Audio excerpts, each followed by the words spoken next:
એ વિજય ઘોષ એ આપણી આવનારી પેઢી માટે, આપણા અસ્તિત્વ માટે અને આવનારી જે લડાઈઓ છે એ લડાઈને વધારે મજબૂત અને મક્કમ બનાવવા માટે આપણું હવે યોગદાન આપવાનું છે.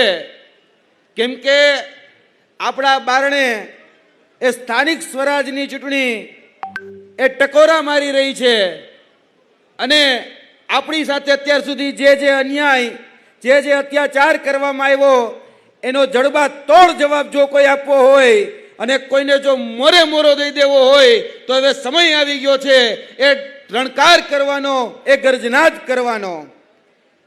તમામ અહીંયા ઉપસ્થિત લોકોને એ ખ્યાલ છે કે છેલ્લા 10 વર્ષની અંદર આ ભારતીય જનતા પાર્ટીની સરકારે 34 પેપર લીક કર્યા છે અને પોતાના મળતિયા, પોતાના લાગવકિયા, પોતાના ઓળખાણવાદ, પોતાના પરિવારવાદના લોકોને સેટ કરવા માટે આ ગુજરાતની અંદર છેલ્લા 34 પેપર લીક થયા છે. ત્યારે એનો બદલો એ આવનારી સ્થાનિક સ્વરાજની ચૂંટણીમાં લેવો જરૂરી છે. છેલ્લા ઘણા સમયથી આપણે જોઈએ છીએ કે આ ગુજરાતની અંદર એ ભારતીય જનતા પાર્ટીના એ સહકારના પ્રતિનિધિ હોય કે સરકારના પ્રતિનિધિ એ આપણા બાળકોને ક્યાંક ને ક્યાંક દૂધના નામે જે ઝેર પાઈ રહ્યા છે, જે સફેદ દૂધનો જે કાળો કારોબાર ચલાવી રહ્યા છે એને હવે આપણે ઉઘાડા પાડવાનું શરૂ કરી દીધું છે.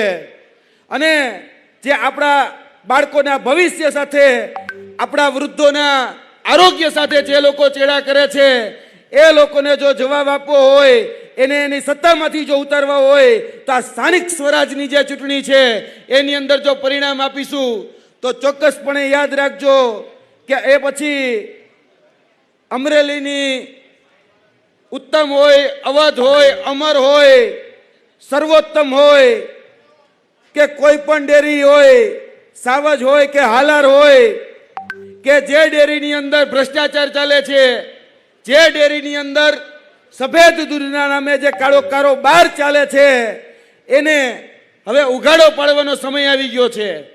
આ સત્તાધીશો, સહકારના અને સરકારના બંનેના જે ક્યાંક ને ક્યાંક આપણા બાળકોને ઝેર પાઈ રહ્યા છે.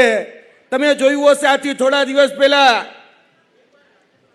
હનુમાન ખીચડિયા હોય કે આપણા બાજુમાં જ અમરેલીની બાજુમાં આવેલા જુનાગઢ હોય ત્યાં કાળવા ચોક પાસે જે દૂધનું ટેન્કર રોકવામાં આવ્યું હતું તો એ દૂધના જે રિપોર્ટો આવ્યા એ દૂધની અંદર ક્યાંક ને ક્યાંક જે ગાયની ચરબી એટલે કે બીફ ટેલો, મટન ટેલો, ત્યારબાદ કેમિકલ યુક્ત દૂધ જે અત્યારે પીવડાવવામાં આવી રહ્યું છે એનો કાળો કારોબાર એ ઉજાગર કરવામાં આવ્યો છે.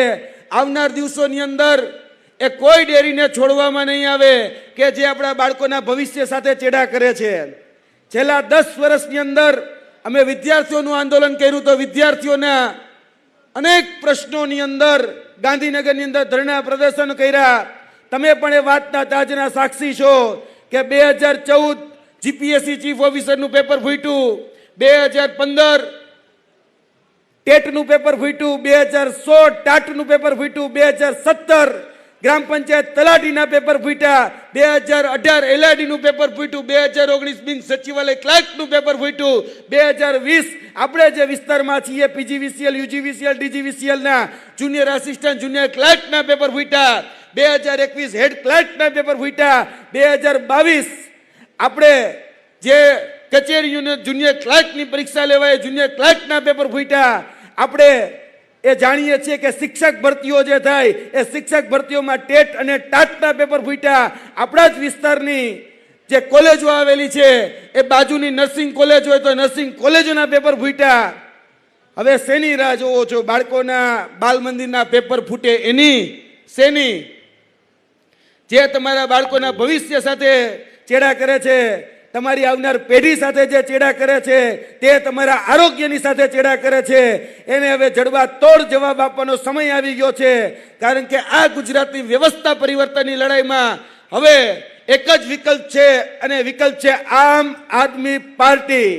અને એ આમ આદમી પાર્ટી આવનાર દિવસોની અંદર એ પરિવર્તનની જે લડાઈ લડી રહી છે તેમાં હવે બધી જ જગ્યાએ પરિવર્તનની જરૂર છે, કારણ કે આપણે કચેરીની અંદર જાય તો ક્લાર્ક નથી, ગામમાં જાય તો તલાટી નથી, શાળામાં જાય તો શિક્ષક નથી, અને દવાખાનાની અંદર જાય તો ડાક્ટર નથી. આ પરિવર્તનની લડાઈમાં એક જ પાર્ટી જે છે, જે ભારતીય જનતા પાર્ટીને મોરો દઈ શકે, એ છે આમ આદમી પાર્ટી. આપણા લાઠીના કવિ સુરસિંહજી તખ્તસિંહજી ગોહિલ એવું કીધું હતું કે જ્યાં જ્યાં નજર મારી ઠરે યાદી ભરી આપની. એટલે એ આમ આદમી પાર્ટી. એટલે વધારે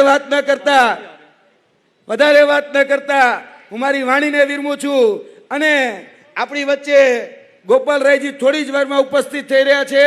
ત્યારબાદ પંજાબના મુખ્યમંત્રી ભગવત માન, આપણા રાષ્ટ્રીય સંયોજક અરવિંદ કેજરીવાલ પણ ઉપસ્થિત થઈ રહ્યા છે. આ મારી વાતને અહીંયા વિરમું છું. બોલો જય જવાન, જય જવાન.